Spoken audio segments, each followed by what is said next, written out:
हमने शुरू किया था सोर्सेज ऑफ एनर्जी, किया था शुरू, क्या क्या पढ़ा था बताओ। Renewable non renewable sources of energy. हाँ, हमने सोर्सेज ऑफ एनर्जी में थोड़ा एनर्जी के बारे में देखा था कि एनर्जी क्या है, एबिलिटी टू डू वर्क। फिर हमने देखा कि दो टाइप की एनर्जी थी, कौन कौन सी, कन्वेंशनल और नॉन कन्वेंशनल। कन्वेंशनल कौन सी थी, रिन्यूएबल। कन्वेंशनल कौन सी थी, और नॉन कन्वेंशनल कौन सी थी, रिन्यूएबल। ठीक है। और कन्वेंशनल में हो क्या रहा था, नॉन रिन्यूएबल एनर्जी में क्या हो रहा था,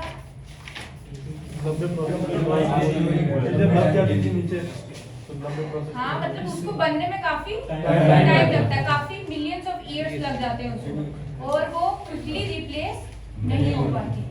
और जो हमारी रिन्यूएबल एनर्जी थी वो क्या थी, नेचुरली अब वो कॉन्टिन्यूसली नेचर में प्रोड्यूस हो रही है, कॉन्टिन्यूसली हमें मिल रही है, ठीक है, वो हो गई रिन्यूएबल, ठीक है। और हमने फिर क्या कन्वेंशनल सोर्स के आगे हमने क्या पढ़ी थी, एग्जांपल्स पढ़ी थी। कौन कौन सी एग्जांपल थी, फॉसिल फ्यूल। फॉसिल फ्यूल में क्या क्या पढ़ा था, कोल और पेट्रोल, ठीक है। और एक और थी कौन सी थी, नेचुरल। कोल के बारे में हमने क्या पढ़ा था कि कोल कैसे बनता है, deposition of forest millions of years, वो जब वेटलैंड पे मतलब होता है तो फिर चले जाते हैं तो beneath the layer of earth और वो साइल की लेयर चली जाती है, उसके ऊपर तो जो डिकम्पोज होता है बाती रहती है तो वो डिप्रेस होती रहती है due to high temperature and pressure. High pressure, temperature भी हाई होगा, प्रेशर भी हाई होगा, तो वो किस में चेंज हो जाएगी, फॉसिल फ्यूल में, ठीक है। और जो हमारा दूसरा था पेट्रोलियम, वो कैसे बन रहा था, decomposition of animals and plants at the bottom of sea. हाँ वो सी में बन रहा था, और Sand किसकी, डेड एनिमल्स और प्लांट्स। और उसमें क्या क्या था, क्ले और सैंड, क्ले और सैंड उसके ऊपर क्या हो रही थी, डिपॉजिट होते जा रही थी, और वो अर्थ में जाता जा रहा था। और डीप इनसाइड द अर्थ उसको क्या मिला, हाई टेम्परेचर और प्रेशर, जिसने उसको किस में चेंज कर दिया, पेट्रोलियम। और हमने यूजेस भी पढ़े थे कुछ, ठीक है। आज उसी में हमारा फॉसिल फ्यूल में ही हमारा तीसरा फ्यूल है जिसका नाम क्या है, नेचुरल गैस, ठीक है।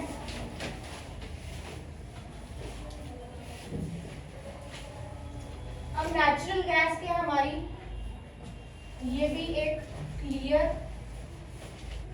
नॉन टॉक्सिक, ठीक है, कलरलेस और ऑडरलेस गैस है, या फिर आप बोल लो फ्यूल है, फ्यूल ही है ना ये भी, कोल, पेट्रोलियम, नेचुरल गैस, ये क्या फ्यूल ही है ना, ठीक है। तो हमारे पास क्या है, नेचुरल गैस एक क्लियर, क्लियर क्या हो गया, साफ बिल्कुल, ठीक है, नॉन टॉक्सिक है, ठीक है, कलरलेस है और ऑडरलेस है। ऑडरलेस क्या होगा, मतलब उससे कोई स्मेल नहीं, ठीक है। ये हो क्या होगी हमारे पास नेचुरल गैस। नेचुरल गैस जो है अगर आप देखो एज कंपेयर टू आप कोल और पेट्रोलियम लो और एक तरफ आप नेचुरल गैस लो, तो हमारी जो नेचुरल गैस है ना वो थोड़ा पोल्यूशन कम क्रिएट करती है एज कंपेयर टू कोल या पेट्रोलियम।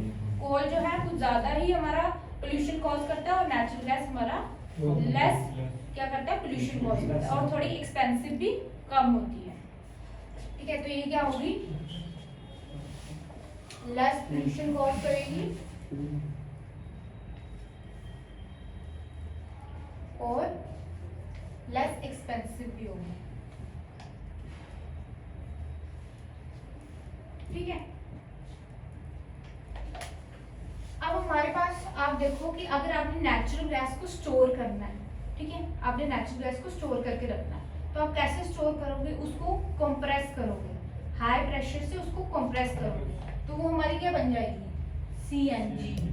सुना है इसके बारे में, तो ये CNG की क्या फुल फॉर्म है, कंप्रेस्ड नेचुरल गैस, जो क्या करता है, एक स्टोर्ड फॉर्म है किसकी, नेचुरल फॉर्म, नेचुरल गैस की। और कैसे उसको स्टोर कैसे किया है कि उसको कंप्रेस करके, हाई प्रेशर लगा के उसको कंप्रेस किया। कंप्रेस क्या हो गया, किस चीज को दबाना, ठीक है। तो क्या किया है, हमारी जो नेचुरल गैस है उसको हाई प्रेशर लगा के कंप्रेस्ड कर दिया है, जो क्या बना रहा है हमारा कंप्रेस्ड नेचुरल गैस। कहाँ यूज सबने सुना होगा, आजकल बड़ी ट्रेंडिंग है ये। हाँ, गाड़ियों में आजकल यूज कर रहे हैं कंप्रेस नेचुरल गैस, सुना है? ठीक है, तो क्या हमारे पास CNG। अब ऐसे लिखो, it's stored in the compressed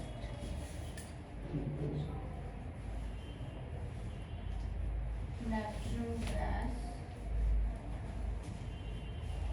जो कि हमारे पास CNG, by applying high pressure।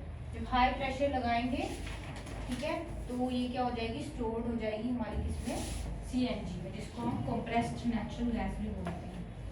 और ये बनी किससे है, इसमें क्या क्या मिलेगा आपको, आपको मिलेगा इथेन,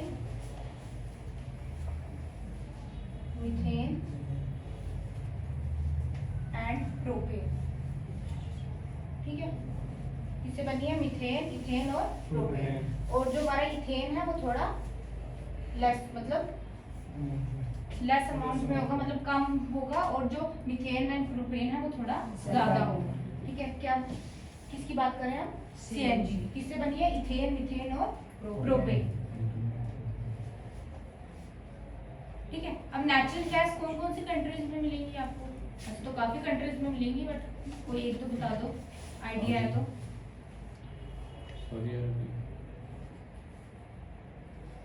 और वो तो पेट्रोलियम की बात की थी ना हमने कल,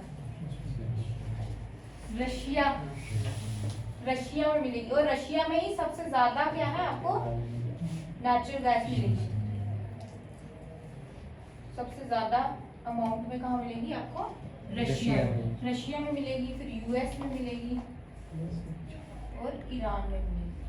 वैसे और भी काफी कंट्रीज में मिलती हैं, बट एक दो आप नाम याद रख लो कि कहाँ कहाँ आपको मिलेगी। और सबसे ज्यादा कहाँ मिलेगी, रशिया। क्या, और इंडिया में कहाँ मिलेगी आपको, कौन सी स्टेट्स में मिलेगी, गुजरात, महाराष्ट्र, तमिलनाडु, असम, आंध्र प्रदेश, ये कुछ स्टेट्स हैं जहाँ आपको नेचुरल गैस मिल रही है। लिख लो, गुजरात, असम, AP, अरुणाचल प्रदेश, महाराष्ट्र, तमिलनाडु। ठीक है, ये कुछ स्टेट्स हैं जहाँ पे आपको क्या मिल जाएगी, नेचुरल गैस मिल जाएगी। तमिलनाडु, महाराष्ट्र, तमिलनाडु, आंध्र प्रदेश, गुजरात, गुजरात, असम। ठीक है, अब ये तो हो गए कुछ नेचुरल गैस के बारे में इंट्रो। अब हम पढ़ेंगे कि नेचुरल गैस बन कैसे रही है। ठीक है, जैसे आपने पीछे फॉसिल फ्यूल का पढ़ा ना प्रोसेस, वैसे ही है, बट थोड़ा मिलता जुलता है। ठीक है, तो क्या होगा, हमारे पास हमने पिछले दिनों पढ़ा था, हमारे पास ज़ूप्लैंक्टन्स और फाइटोप्लैंक्टन्स होते हैं। Yes, क्या होते हैं वो, zooplankton microorganisms, small and phytoplanktons are small plants, microscopic। हाँ, मतलब जो छोटे ज़ूप्लैंक्टन्स क्या होंगे, छोटे छोटे एनिमल्स, और फाइटोप्लैंक्टन क्या होगा, छोटे छोटे प्लांट्स, जो आपको कहाँ मिलेंगे, वाटर में मिलेंगे, वाटर बॉडीज में मिलेंगे। और क्या होंगे, वो नेक टाइप से हम नहीं देख सकते, क्योंकि वो थोड़े छोटे छोटे से होते हैं। ठीक है, तो हमारे पास क्या होगा, अगर हम देखें तो हमें जो नेचुरल गैस है वो कहाँ बनती हुई मिलेगी, ओशन से। कोल हमें कहाँ मिल रहा था, लैंड में, या फिर आप बोलो सॉइल में। पेट्रोलियम कहाँ मिल रहा था हमें, सी में। और नेचुरल गैस हमें कहाँ मिलेगी, ओशन में। तो हमारे पास क्या होगा कि जो हमारे पास छोटे छोटे ज़ूप्लैंक्टन्स, सपोज ये ज़ूप्लैंक्टन्स और ये फाइटोप्लैंक्टन्स, ठीक है, हमारे कहाँ होंगे, ओशंस में होंगे। ठीक है, ये ओशंस में होंगे, तो ये क्या करेंगे, थोड़े टाइम के बाद ये श्रिंक हो जाएंगे हमारे ओशन में। श्रिंक क्या होगा, मतलब नीचे की तरफ चले जाएंगे। ठीक है, ये हमारा ओशन ही है, श्रिंक होकर हमारे नीचे की तरफ आ जाएंगे। ठीक है, और जो ये ज़ूप्लैंक्टन्स और फाइटोप्लैंक्टन्स है ना, ये ऑर्गेनिक मैटर ही है। ठीक है, इसको आप ऑर्गेनिक मैटर भी बोल सकते हो। तो हमारा जो ज़ूप्लैंक्टन और फाइटोप्लैंक्टन होगा वो हमारी जो ऑर्गेनिक मड है उसके साथ क्या हो जाएगा, मिक्स हो जाएगा। ठीक है, ऑर्गेनिक मैट ज़ूप्लैंक्टन और फाइटोप्लैंक्टन से श्रिंक हुए हमारे ओशन में। ठीक है, श्रिंक हुए, जैसे ही वो नीचे गए वो किसके साथ मिल गए, हमारे ऑर्गेनिक मड के साथ। ठीक है, ऑर्गेनिक मड के साथ जब वो मिल गए तो उन्होंने क्या, ऑर्गेनिक मड के साथ मिले तो क्या हुए, सेडिमेंट होते रही मड की, ऊपर ऊपर उनके क्या आते रही, मड आती रही, तो वो और नीचे नीचे दबते गए। ठीक है, तो उन्होंने क्या बना दिया वहां, ऑर्गेनिक शैल बना दिया, SHAL, ऑर्गेनिक शैल बना दिया। ठीक है, अब ऑर्गेनिक शैल जब बन गया, सपोज यहाँ आपका ऑर्गेनिक शैल बन गया, तो ऑर्गेनिक शैल ने क्या किया कि जो ऑर्गेनिक मैटर था ना, उसने क्या किया, उनको प्रिवेंट किया कि वो ऑक्सीजन के साथ ना मिले, क्योंकि अगर वो ऑक्सीजन के साथ ये कहीं जाके मिल गया तो जो हमारे बैक्टीरिया इसको डिकम्पोज करना शुरू कर देंगे। ठीक है, तो क्या करेगा, ये प्रिवेंट करेगा कि हमारा जो ऑर्गेनिक शेल्फ है वो किसके कांटेक्ट में ना आए, ऑक्सीजन के कांटेक्ट में ना आए, क्योंकि अगर इसको ऑक्सीजन मिली तो हमारा बैक्टीरिया उसको डिकम्पोज करना शुरू कर देगा। ठीक है, फिर क्या हुआ, हमारा ऑर्गेनिक शेल्फ इसको प्रिवेंट किया ऑक्सीजन के साथ, ऑक्सीजन के साथ प्रिवेंट करने के बाद क्या हुआ, मतलब थोड़ा, मतलब आप देखो मिलियंस ऑफ ईयर्स लगते हैं इसको बनने में, तो थोड़े टाइम बाद क्या हुआ, ये जो ऑर्गेनिक शेल्फ था ये किस में कन्वर्ट हो गया, हमारे एक वैक्सी मटेरियल में। वैक्सी क्या हो गया, चिपका चिपका सा मटेरियल होता है ना, उसमें कन्वर्ट हो गया, जिसको हम बोलेंगे किरोजन। ठीक है, और उससे हमें क्या मिल जाएगा, हमारा नेचुरल गैस। क्या हुआ, समझ आए क्या हुआ, हमारे पास ज़ूप्लैंक्टन थे, फाइटोप्लैंक्टन, ठीक है, वो हमारे ओशन में श्रिंक हो गए। ठीक है, जैसे ही हमारे ओशन में वो नीचे चले गए, वो ऑर्गेनिक मड के साथ मिक्स हो गए। जैसे ही ऑर्गेनिक मड के साथ मिक्स हुए तो थोड़े थोड़े टाइम के बाद उनके ऊपर मड और आती थी, सेडिमेंट होती थी और मड की, तो वो उन्होंने क्या बना दिया, ऑर्गेनिक शैल बना दिया, जिसने क्या किया, उनको प्रिवेंट किया कि वो ऑक्सीजन के साथ ना मिले, क्योंकि अगर वो ऑक्सीजन के साथ मिल गए तो हमारा बैक्टीरिया उसको डिकम्पोज कर देगा। ठीक है, उससे उन्होंने प्रिवेंट किया। उसके बाद थोड़े टाइम के बाद क्या हुआ, जो हमारा ऑर्गेनिक शैल था वो किस में कन्वर्ट हो गया, एक वैक्सी मटेरियल में कन्वर्ट हो गया, जिसको हम क्या बोलेंगे, कैरोजन। और वहां से हमने क्या निकाल लिया, वहां से क्या मिल गया हमारे पास, नेचुरल गैस। समझ आई क्या हुआ, रिपीट करो फिर से। आ गई मैं। अगर जिसने कोल और आपने कोल और पेट्रोलियम देखा था ना, इसमें आप ये भी बोल सकते हो कि जैसे ऑर्गेनिक शैल था हमारा लास्ट में बना, ऑक्सीजन से प्रिवेंट हुआ, जैसे ही वो हमारी अर्थ या ओशन में डीप गया, आपको वहाँ हाई टेम्परेचर और प्रेशर मिला था ना कोल और पेट्रोलियम के केस में, तो यहाँ भी आपको क्या मिलेगा, हाई टेम्परेचर और प्रेशर मिलेगा, जो क्या करेगा, जो ऑर्गेनिक शैल है उसको वैक्सी मटेरियल में कन्वर्ट कर देगा, किसमें, किरोजन। किरोजन किसकी वजह से चेंज होगी, हाई टेम्परेचर और हाई प्रेशर। ठीक है, लिखो, बोल लूं, लिखवाओ, लिखो, द फाइटोप्लैंक्टन्स,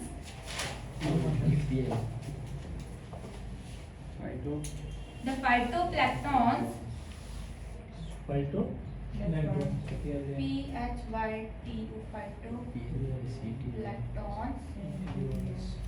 and फाइटो हो गया प्लांट्स, छोटे छोटे, और जू हो गया एनिमल्स। जू से तो आपको नाम से ही पता लग रहा है, जू में क्या होते हैं, एनिमल्स। ठीक है, तो लिखो the phytoplanktons and ज़ूप्लैंक्टन्स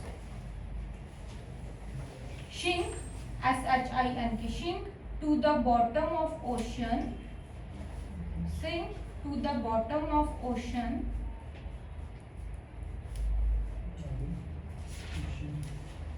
and mix with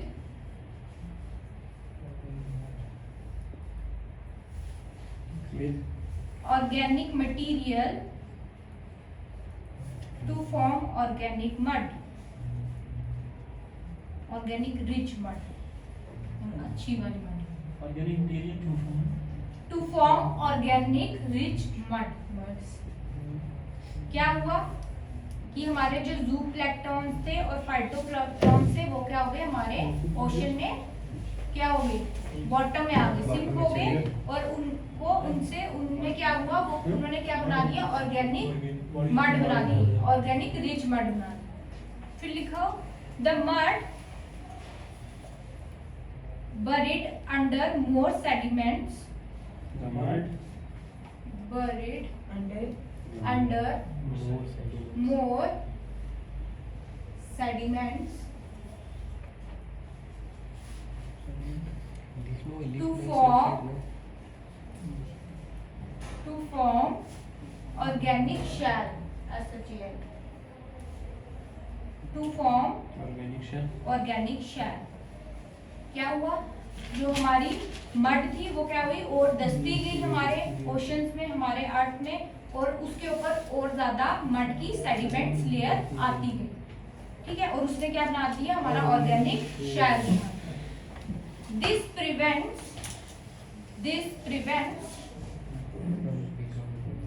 it's exposure to oxygen.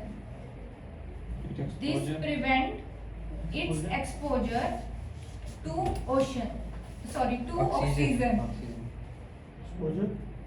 to oxygen। क्या हुआ, ये इसको क्या करेगा, ऑक्सीजन के कांटेक्ट में, ऑक्सीजन के साथ आने से बचाएगा। This is done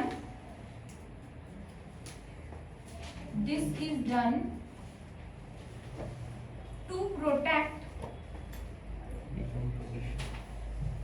protect the organic material। This is done to protect the organic material from being decomposed by bacteria, from being decomposed by bacteria, from being decomposed by bacteria।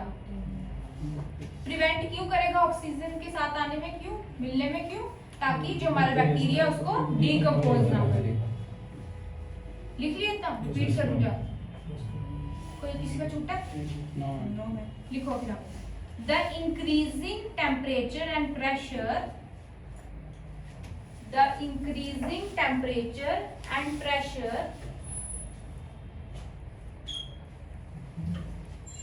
transform the shell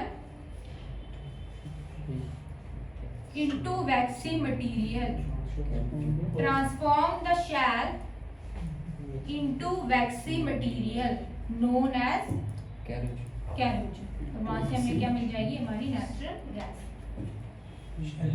shell into waxy material known as kerogen, KEROGEN, ठीक है, यहाँ ठीक है।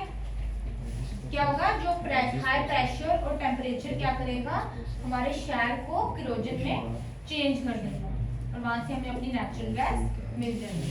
Repeat करूं, किसका छूटा है, last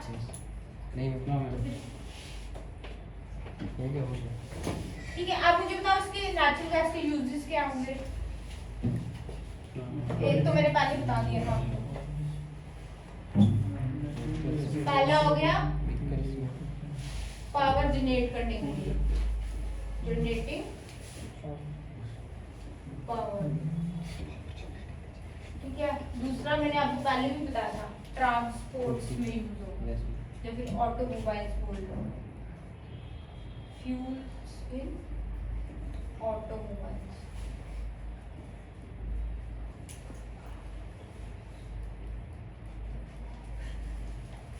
ठीक है।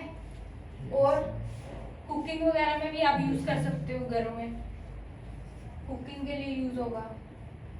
हमारे जो केमिकल्स या फर्टिलाइजर्स बनते हैं ना, उसमें भी ये यूज होता है। क्या है मटेरियल इन केमिकल्स एंड फर्टिलाइजर्स,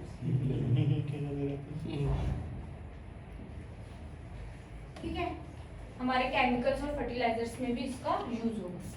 किसकी बात करें हम, नेचुरल गैस की।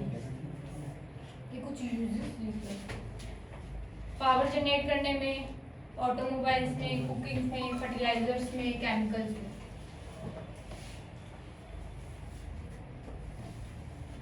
हो गया। अब हमारे पास है थर्मल एनर्जी। थर्मल एनर्जी, तो थर्मल पावर प्लांट्स रेज कर दूं ना? Yes ma'am. Thermal power plants आ रहे हो क्या? कोई इंजीनियरिंग में कौन सा एनर्जी यूज करते हैं? मुझे मैं ठीक। पेट्रोल की लग रहा है मुझे। हमारे पास है थर्मल, जो ये है ना थर्मल पावर प्लांट्स, ये भी क्या है, इसकी एग्जांपल है कन्वेंशनल सोर्स ऑफ एनर्जी, मतलब non renewable source of energy. उस पे आ गया थर्मल।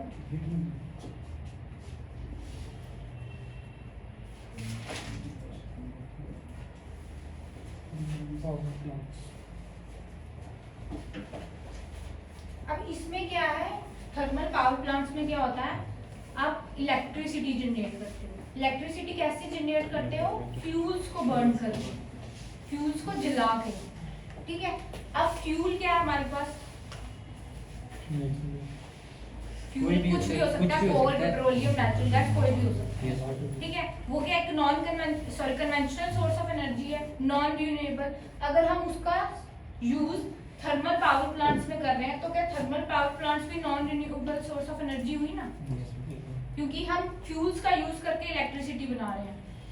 तो कहीं ना कहीं ये भी non renewable source of energy है, इसलिए इसको ये कन्वेंशनल सोर्स के अंदर ही आती है, उसी की एग्जांपल है ये, ठीक है। तो इसमें क्या होगा, हम क्या करेंगे, पहली बात हम फ्यूल्स लेंगे, फ्यूल का यूज करके, फ्यूल से क्या निकलेगी हमारे पास? हीट एनर्जी निकलेगी।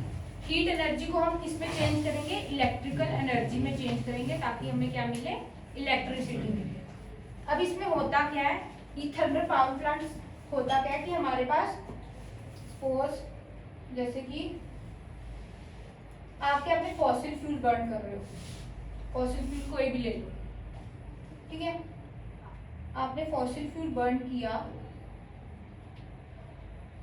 ठीक है। फॉसिल फ्यूल से क्या निकली? हीट निकली। तो वो जो हीट जो है ना, उस हीट का इस्तेमाल किया जाता है किसके लिए?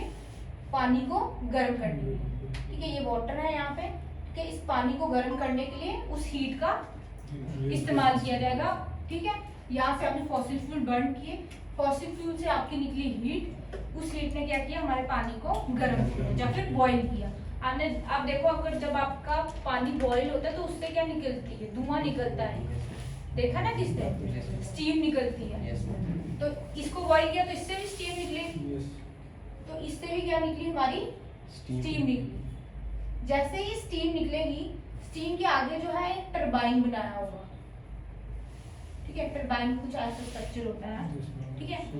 इसको जैसे ही हीट मिलती जाएगी, तो जैसे ही स्टीम निकलती जाएगी, ये टरबाइन रोटेट करता जाएगा। स्टीम नहीं होगी तो ये टरबाइन रोटेट नहीं करता, स्टीम होगी तो ये रोटेट करता जाएगा।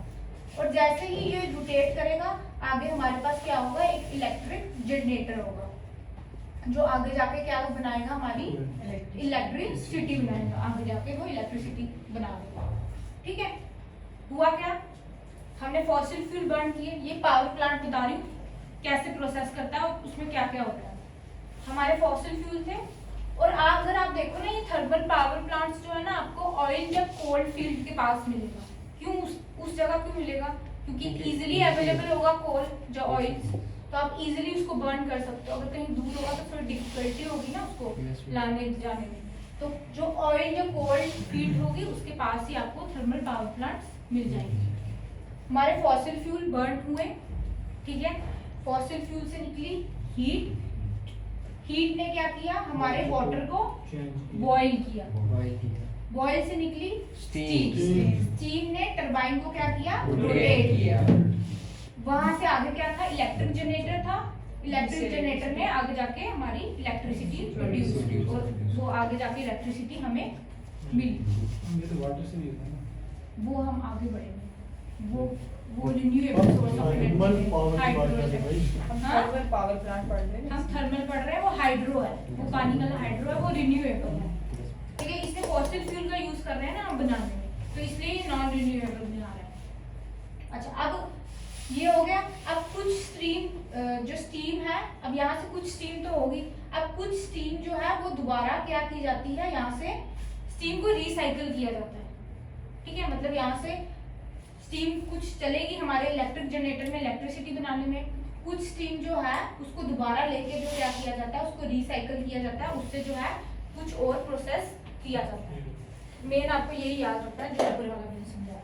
बस ये है कि स्टीम जो एक बार यूज होगी उसको दोबारा जो है रिसाइकल किया जाता है, उसका दोबारा इस्तेमाल किया जाता है, वो जो वाटर की स्टीम होती है। समझ आया क्या होगा? थर्मल में क्या होता है, हमारे फ्यूल्स का यूज होता है हीट एनर्जी को इलेक्ट्रिक एनर्जी में चेंज करने के लिए, और इससे हमें मिलती क्या है, इलेक्ट्रिसिटी। मेन इसका मोटो क्या है, electricity banana.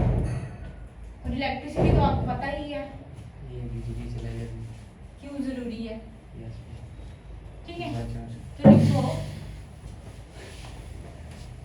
Fuel is burn. अब वो फ्यूल कोई भी हो सकता है, ठीक है, कोई नेचुरल गैस, पेट्रोलियम, कुछ भी हो। Burn to produce heat energy which is converted into electric electricity energy, जिससे क्या मिलेगी, टू फॉर्म इलेक्ट्रिसिटी, जिससे हमें इलेक्ट्रिसिटी, ठीक है। इलेक्ट्रिसिटी आप चाहो तो वो दोबारा बना सकते हो, आपको इजीली याद रहे, ठीक है। उसको पहले मैं बना देती हूँ, आप बना भी लो और लिख भी लो, ताकि आपको आसानी से याद रहे वो कैसे एनर्जी हमारी चल रही है, तो हो रही है। यहाँ हो गया हमारे पास हमारे फॉसिल फ्यूल बर्न हो गए, कोई भी हो गया, ठीक है। यहाँ से निकली हमारी हीट, हीट ने क्या किया, हमारे पानी को गर्म किया, वाटर को बॉईल किया। उससे यहाँ क्या होगा, हमारे पास वाटर बॉयल बॉईल होगा। यहाँ से निकली स्टीम स्टीम ने टरबाइन और को यहाँ टरबाइन को रोटेट रोटेट किया, ठीक है। ये होगा हमारे पास टरबाइन, इसको रोटेट किया और आगे हमारे था इलेक्ट्रिक जनरेटर, जिसके आगे इलेक्ट्रिसिटी प्रोड्यूस की,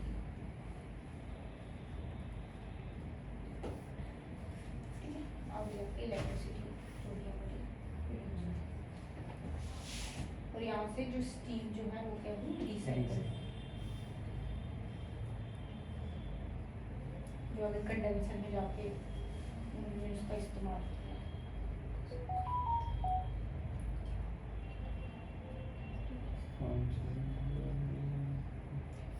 यहाँ रिसाइकल हो गया, ठीक। ये कुछ ऐसा होता है हमारे पास थर्मल पावर प्लांट, ये बना लो और लिख लो, बना लिया। मैं बना लिखो fossil fuels are burned in power stations, बोलो नहीं ना, बाकी भी लिख रहे हैं। Fossil fuels are burned in power stations to heat up water,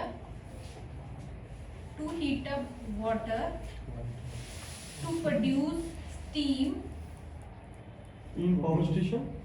to heat up water, To produce. एक second, to heat up water to produce steam, STEM, steam, इतना हो गया। Which runs the turbine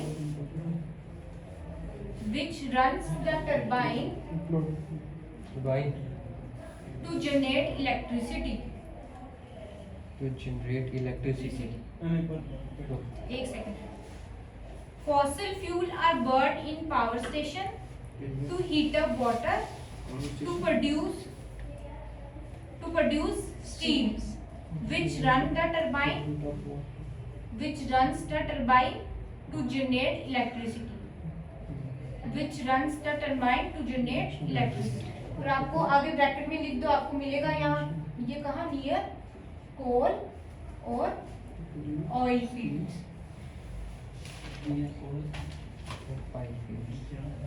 ठीक है, कोल और oil fields के आपको ये पास में मिलेंगे थर्मल पावर प्लांट्स। रिपीट करूं फिर से? लिखिए। ठीक है। आगे ये ब्रैकेट में लिख दो कि आपको कोल और ऑयल फील्ड्स के पास मिलेंगे आप, ताकि आपको इजीली फॉसिल फ्यूल्स मिल जाए, डिफिकल्टी ना हो।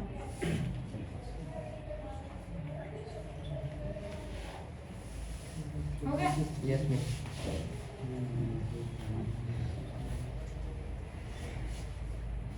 अब आगे हमारे पास रिन्यूएबल नहीं, नहीं एक क्या है इम्प्रूवमेंट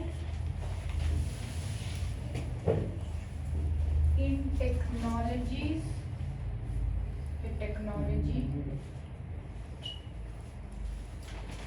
for using conventional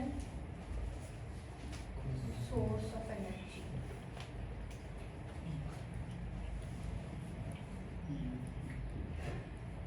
क्या मतलब हुआ इसका? टेक्नोलॉजी में इम्प्रूवमेंट आई है कन्वेंशनल सोर्सेज ऑफ एनर्जी को यूज करने के लिए, कि हम कैसे जो कन्वेंशनल सोर्स ऑफ एनर्जी है उसमें हम कैसे टेक्नोलॉजीज का इस्तेमाल करके उसको इम्प्रूव कर सकते हैं। इम्प्रूव क्यों करनी है हमें, क्या जरूरत है? नॉन रिन्यूएबल को क्यों इम्प्रूव करना है और रिन्यूएबल को क्यों इम्प्रूव नहीं करना? मैम ये इजीली अवेलेबल नहीं हो सकती तभी। हाँ, इजीली अवेलेबल नहीं हो सकती, ठीक है। और ये कहीं ना कहीं पोल्यूशन भी ज्यादा कॉज कर रही है ना, तो पोल्यूशन ज्यादा कॉज कर रही है तो हमारा जो एटमॉस्फेयर है या फिर हमारा अर्थ है, हमारी हेल्थ है, उसको भी ज्यादा इफेक्ट पड़ रहा है। यस तो उसको कहीं ना कहीं हमें कम करना है ना, तो हमें कुछ अल्टरनेटिव ढूंढने पड़ेंगे उसको कम करने के लिए। तो वही है ये। सबसे पहले आती है हमारे पास, सबसे पहला आता है हमारे पास बायोमास। सुना है इसके बारे में? क्या होता है? रिमेनिंग ऑफ हाँ, रिमेनिंग लिविंग ऑर्गेनिजम्स। बायोमास क्या होता है? हमारे वेस्ट मटेरियल, हमारे प्लांट्स और एनिमल्स का यस मैम। जैसे कि काऊ डंग, काउंटर सुना? गोबर, वो क्या है हमारा? बायोमास। सुना होगा आपने, गोबर से हम इलेक्ट्रिसिटी जनरेट करते हैं, 10th 11th में कहीं पढ़ा होगा। तो बायोमास क्या है हमारे पास? वेस्ट मटेरियल ऑफ एनिमल्स और प्लांट्स, या फिर आप ये भी बोल सकते हो कुछ पार्ट प्लांट या एनिमल्स का कोई पार्ट। Yes ma'am. ठीक है, जो क्या कहलाएगा हमारे पास? बायोमास कहलाएगा। लिख लो, the waste material of animals हो गया हमारे पास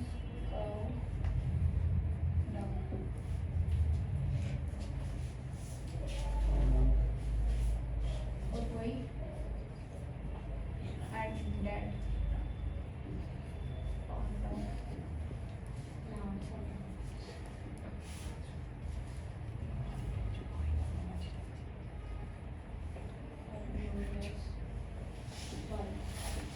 कोई भी वेस्ट मटेरियल हो गया हमारे एनिमल्स का, या फिर कोई भी डेड पार्ट हो गया हमारे प्लांट्स और एनिमल्स का, वो क्या कहलाएगा हमारे पास? बायोमास। ठीक है, एग्जांपल बताओ क्या क्या होगी? जी मैम। एग्जांपल बताओ बायोमास की क्या क्या होगी? पहले तो यही होगी, काऊ डंग होगी। ठीक है, और हाँ? रिमेनिंग प्लॉट्स लीव्स वगैरह हो गए। क्रॉप्स रेजिड्यू हो गए। Yes. मतलब क्या होगी क्रॉप्स रेजिड्यू? क्या होगा? बचा कुचा फसलों का। मतलब आप उसको हिंदी में क्या बोलोगे? जैसे कि आप क्रॉप है कोई, ठीक है, जैसे आपका सीड्स पर हाँ, जिसमें से आपका जो मटेरियल था जिससे आपने फूड बनाना था वो आपने निकाल लिया। हाँ, जो आपको सीड्स से जब कुछ भी था आपने निकाल लिया, और जो बाकी वेस्ट बचा वो क्या हो गया? Crops residue. ठीक है, और हो गया हमारे पास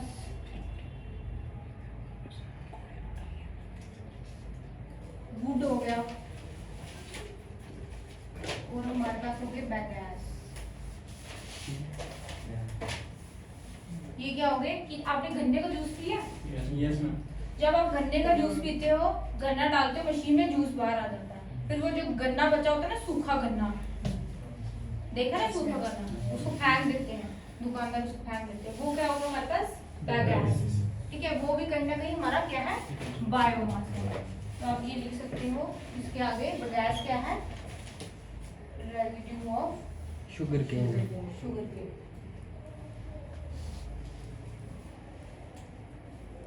ठीक है, ये कुछ हमारी किसकी एग्जांपल है?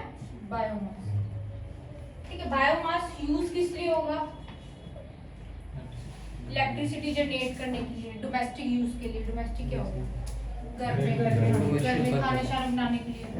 जो लोग उस पे चूल्हे पे खाना बनाते हैं ना, वो यूज करते हैं ना लकड़ियाँ, गोबर यूज करते हैं ना, सूखा गोबर जो यूज करते हैं लोग।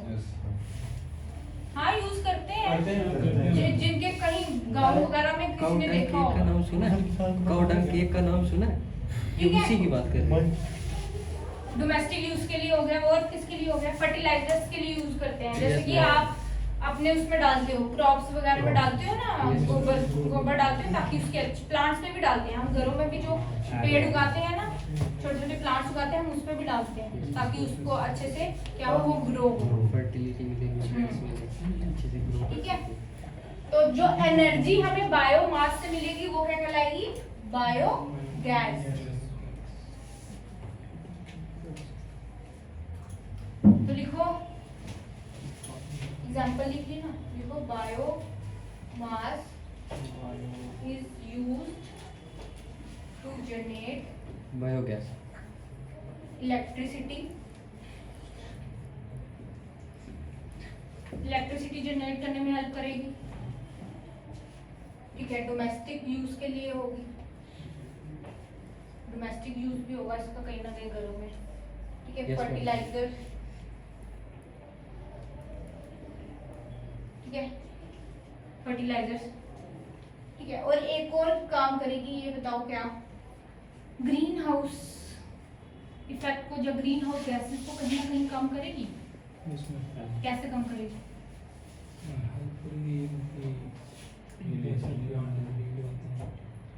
जैसे कि आप देखो कि जो हमारा ग्रीन हाउस गैस है ना, वो कहीं ना कहीं जब हम अपने फ्यूल्स को, जैसे कि आपने कोयले को बर्न किया, ठीक है, वो कहीं ना कहीं उससे कार्बन डाइऑक्साइड निकली एक लार्ज अमाउंट में।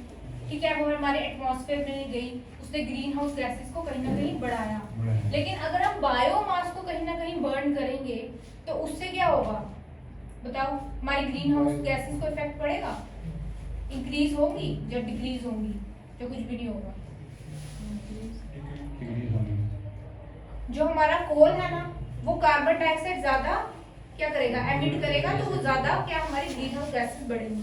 बट अगर उसी की जगह हम बायोमास का इस्तेमाल करेंगे, जैसे कि आपने गोबर का इस्तेमाल किया, यस तो कहीं ना कहीं उससे जो है हमारी ग्रीन हाउस गैसेस का इफेक्ट भी कम होगा। हमारी ग्रीन हाउस गैसेस बढ़ेंगी नहीं, कम ही रहेंगी। मतलब जो उनका मिनिमम, या फिर आप बोलो जितना भी अमाउंट है उतने में ही रहेंगी, वो बढ़ेंगी नहीं। तो कहीं ना कहीं उससे भी जो है हमारी ग्रीन हाउस इफेक्ट भी जो है हमारा क्या होगा? कम होगा। क्योंकि अगर कहीं ना कहीं बढ़ता गई ग्रीन हाउस गैसेस, बढ़ती गई तो कहीं ना कहीं हमें ही इफेक्ट करेंगी। ठीक है, तो एक और आप क्या लिखो? Green house gas reduction. ठीक है, ग्रीन हाउस गैस की रिडक्शन मतलब ग्रीन हाउस को भी कहीं ना कहीं रिड्यूस करेंगे। और the energy obtained by biomass is called as biogas। जो हमें एनर्जी बायोमास से मिलेगी वो क्या कहलाएगी? बायोगैस। ठीक है, और बायोगैस को ये क्या बोलते हैं हम? गोबर गैस। सुना ना, गोबर गैस से इलेक्ट्रिसिटी जनरेट करते हैं। आपने कहीं वो भी मॉडल भी तैयार किया होगा, हमारे टाइम पे था कि जो गोबर गैस है वो कैसे उससे इलेक्ट्रिसिटी जनरेट होती है। 10th में मॉडल तैयार करके लाओ। तो हमने मॉडल भी दिया आपको तो गोबर गैस का, बड़े लोगों को होता है, पता नहीं आपको था या नहीं। ठीक है, तो हमारे पास क्या है नेक्स्ट, बायो गैस, जिसको हम क्या बोलेंगे, गोबर गैस, जिसमें हम गोबर का इस्तेमाल करते हैं इलेक्ट्रिसिटी जनरेट करने के लिए। और गोबर गैस हमारे किससे बनी होती है, मिक्सचर ऑफ बायोमास, मीथेन, वही गोबर गैस बनी किसी चीज, कार्बन डाइऑक्साइड,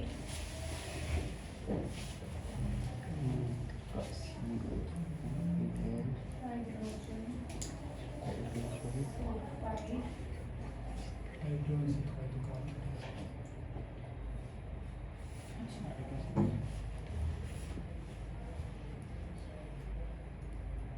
हाइड्रोजन मीथेन हो गया, कार्बन डाइऑक्साइड होगी, हाइड्रोजन सल्फाइड होगी, और एक और होती है हाइड्रोजन। ठीक है, इसका मिक्सचर होती है हमारी गोबर गैस, या फिर जिसको बायोगैस कहते हैं।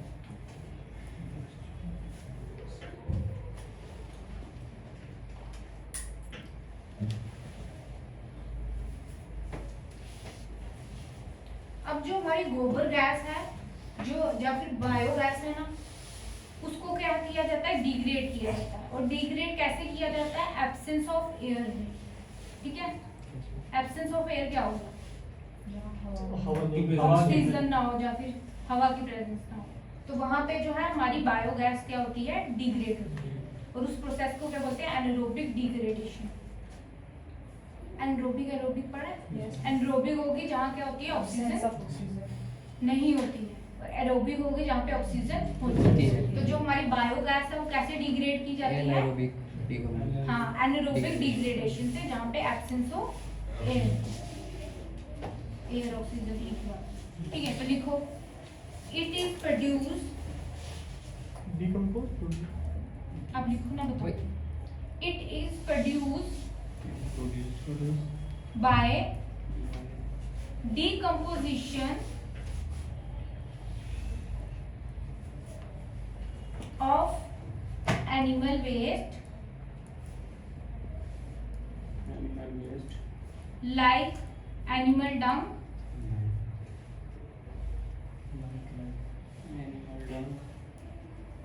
in absence of air, in absence of air। क्या बोल रहे हैं, वो कैसे प्रोड्यूस होगी, जब उसको डिकम्पोज किया जाता है किसमें, एब्सेंस ऑफ एयर में। आगे लिखो, सच degradation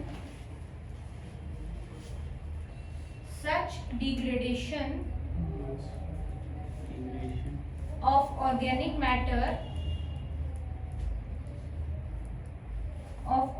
matter in absence of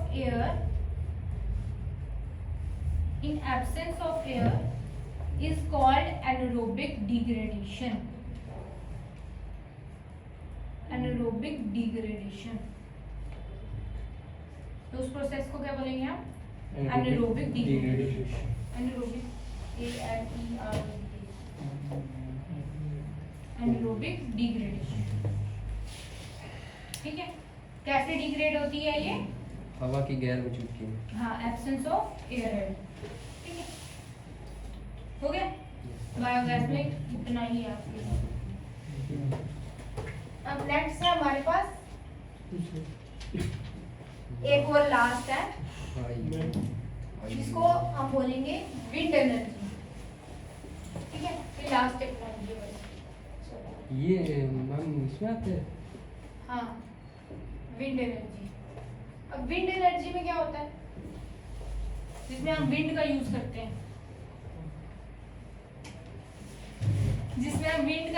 हैं, इलेक्ट्रिसिटी जनरेट करने। अच्छा, उससे पहले मुझे बताओ विंड क्या होगी, फास्ट मूविंग एयर, हाँ मूविंग एयर, चलती हुई हवा हमारे पास क्या कहलाएगी, विंड। तो विंड एनर्जी में क्या होता है, जो मूविंग एयर की काइनेटिक एनर्जी होती है वो किसमें चेंज कर दी जाती है, इलेक्ट्रिक एनर्जी में, ताकि हमें वहां से क्या मिले, इलेक्ट्रिसिटी। ठीक है, अगर आप देखो विंड एनर्जी इलेक्ट्रिसिटी जनरेट करने में हमारी हेल्प करेगी, ठीक है, और किस किस में हमारी विंड एनर्जी यूज होती है? विंड मिल्स में। विंड मीन्स तो है, ठीक है, जी जी। वो तो विंड। देती हैं। एक सेकेंड, इलेक्ट्रिसिटी जनरेट करेगी। आप देखो, आप ग्राइंडिंग जब करते हो ना, तो जो आपके ग्रेन से क्या निकलता है, आटा निकलता है, तो वो भी कहीं ना कहीं लोग जो है विंड एनर्जी का यूज करते हैं ग्रेन से आटा निकालने के लिए, ठीक है। आपके यहाँ तो चक्की पीसते हैं ना, वो गोल गोल, हाँ कराट जिसको, कराट है। हाँ। कराट, वो कौन ये चल रहा है कराट है ना। तो विंड एनर्जी का भी कहीं ना कहीं लोग यूज करते हैं ग्राइंड करने के लिए हमारे आटे को, ठीक है।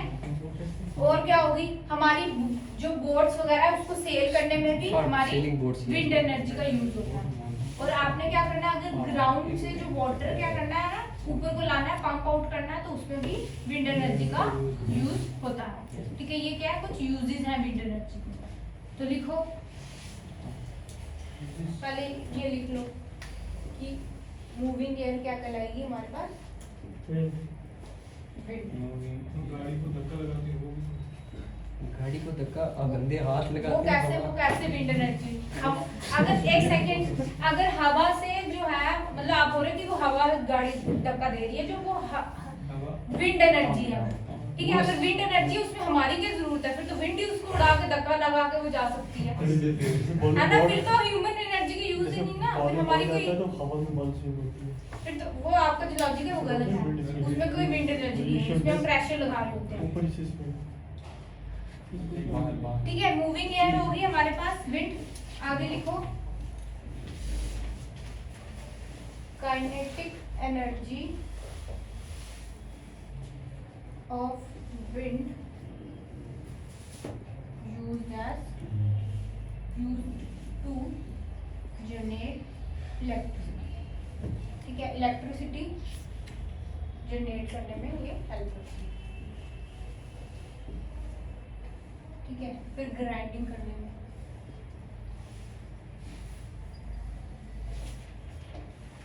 Grinding grains into floor,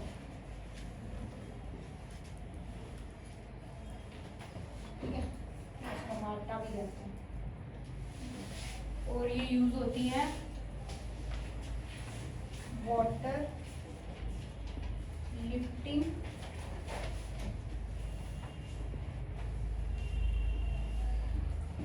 pump to pump out water from ground से हमारे पानी को ऊपर पंप आउट करने में भी हमारी विंड एनर्जी लगती है,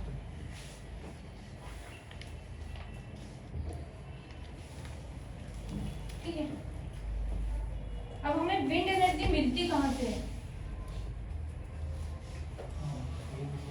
विंड मील सुना, ऐसा सा कुछ स्ट्रक्चर होता है, वो ऐसे बड़े बड़े से, आप फैन की तरह स्ट्रक्चर होता है, बड़ा बड़ा से लंबे से होते हैं, ऐसा कुछ होता है, हाँ, फ्री होते हैं उसमें, ठीक है। फिर वो रोटेट करता है, देखा आपने ये विंड मिल्स देखी है कहीं, यहाँ कहीं देखी है? एक सेकंड, इधर बात कर रही हूँ अभी इसी के बारे में बात कर रहे तो इधर डिस्कशन करो ना। मैम आगे और लिख नहीं लेना। ठीक है, तो विंड मिल से ही हमें क्या मिलती है, विंड एनर्जी मिलती है, और वो उससे ही हमें क्या मिलती है, इलेक्ट्रिसिटी जनरेट होती है। हाँ, मतलब यहाँ नहीं मिलेगी आपको, बाहर वाली एरिया में, ठीक है।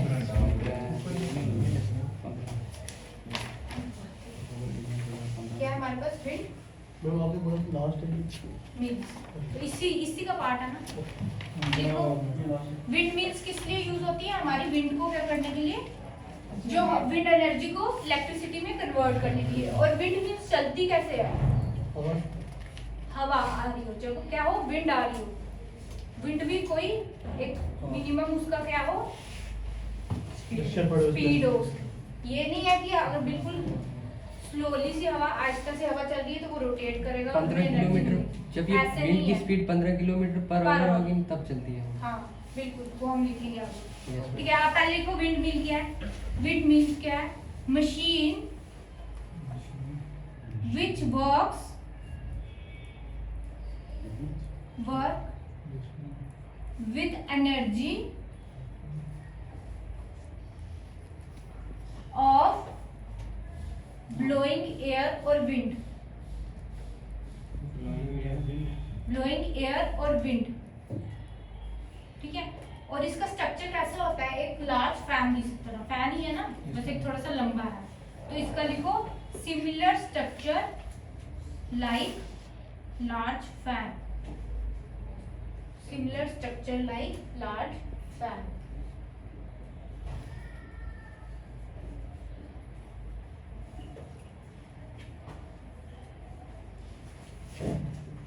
हमारे पास है डेनमार्क, ठीक है। डेनमार्क है, उसको क्या कहा जाता है, कंट्री ऑफ विंड, ठीक है। और हमारा जो चाइना है वो सबसे पहले नंबर पे है विंड एनर्जी प्रोड्यूस करने में, जहाँ पे सबसे ज्यादा आपको विंड मिल्स मिलेंगे, ठीक है। कौन सी कंट्री है, चाइना। इंडिया कौन से नंबर पे आता है, फिफ्थ नंबर में आता है। और इंडिया में सबसे ज्यादा आपको कहाँ मिलेंगी, तमिलनाडु में, तमिलनाडु में आपको सबसे ज्यादा विंड मिल्स मिलेंगे, ठीक है। तो लिखो तमिलनाडु हो गया, हमारा इंडिया में आपको क्या मिलेंगी, लार्जेस्ट विंड एनर्जी,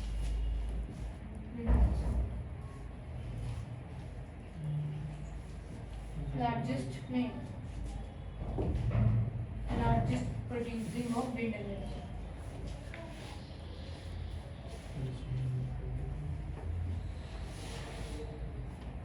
और इंडिया कौन से नंबर पे आता है, 5वां नंबर इंडिया। और सबसे पहले नंबर में कौन है, चाइना, 5th रैंक। फर्स्ट में आप लिख सकते हो कि चाइना सबसे फर्स्ट रैंक पे आता है हमारे पास China,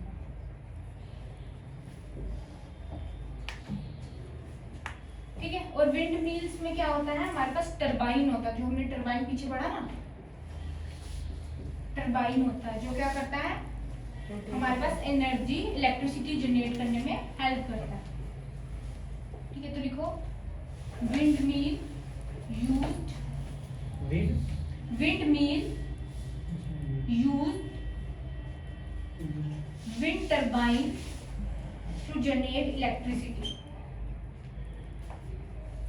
wind mill used wind turbine to generate electricity।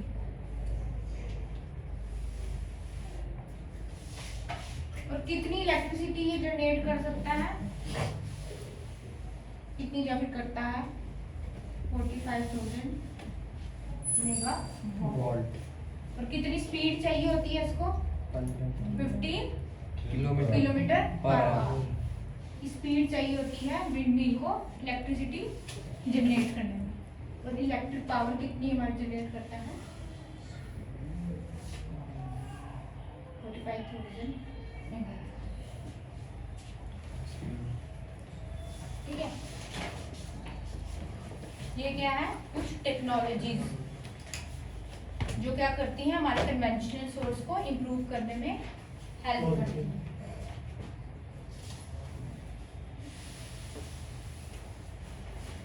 ठीक है। कन्वेंशनल सोर्स ऑफ एनर्जी पढ़ा, जिसको रिन्यूएबल भी कहते हैं। फिर फॉसिल फ्यूल पढ़े, 3 कौन से, कोल, पेट्रोलियम, नेचुरल। और हमने क्या पढ़ी, टेक्नोलॉजीज कौन सी यूज कर सकते हैं, कौन सी पढ़ी हमने, बायो मास, बायोगैस और विंड एनर्जी, ठीक है। ये हो गया कन्वेंशनल के बारे में। कल हम पढ़ेंगे non conventional source of energy, जिसको और क्या बोलते हैं, रिन्यूएबल, जो हमें क्या होती है, नेचर में कॉन्टिन्यूसली मिलती है।